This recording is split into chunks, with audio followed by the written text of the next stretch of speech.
सौभाग्य की बात है कि आज के इस युग में एक ऐसे अवतारी सत्ता ने जन्म लिया जिसका नाम है आचार्य पंडित श्री राम शर्मा, जिन्होंने कि इस अंधकार वाले युग में, जहां पर कई वर्षों से ये भ्रांतियां फैला दी गई थी कि गायत्री मंत्र को ब्राह्मण के अलावा कोई नहीं जप सकता, स्त्रियां इसका जाप नहीं कर सकती, कई प्रकार के इसमें विधान बता दिए गए थे।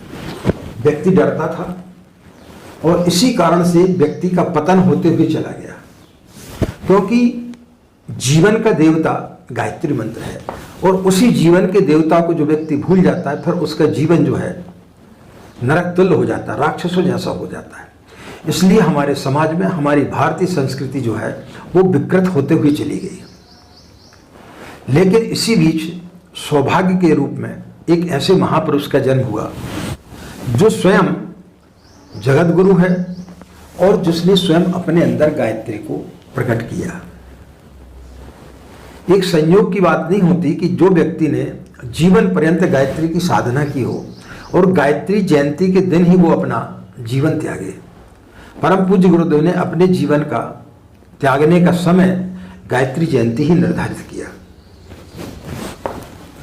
तो ऐसे सदगुरु के बीच में हमें सौभाग्य जन्म लेने का मिला और उन्होंने जन जन तक गायत्री मंत्र को पहुंचाया।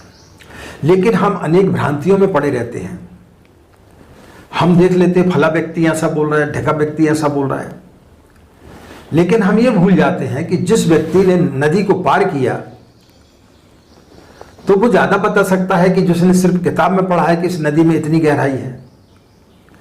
लेकिन जिस व्यक्ति ने उस चीज को पा लिया, जिस व्यक्ति ने उस चीज को देख लिया, समझ लिया, और उसके सानिध्य में बैठ करके जब हम गायत्री की साधना करते हैं तो वो हमें नुकसान क्यों पहुंचाएगी। आपने बहुत महंगी कार खरीद ली, उसके फीचर्स आपको मालूम नहीं, लेकिन कुशल ड्राइवर आपको सही जगह पर ले जा सकता है। तो किसी कुशल गुरु के सानिध्य में जब हम उसके नाव में बैठते हैं तो वो हमें भवसागर पार करा देता है। तो मित्रों, इस सौभाग्य की क्षण है कि हमें परम पूज्य गुरुदेव जैसा गुरु मिला, तो उनके सानिध्य में गायत्री मंत्र की साधना करें। और संभावनाएं जो एक बीज के अंदर छुपी रहती है कि बीज छोटा सा होता है, लेकिन जैसे उसको पृथ्वी पर दबा दिया जाता तो एक बट वृक्ष का रूप ले लेता है।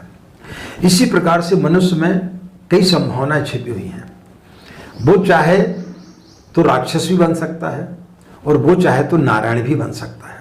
सिक्के के दो पहलू हैं, दोनों संभावना है।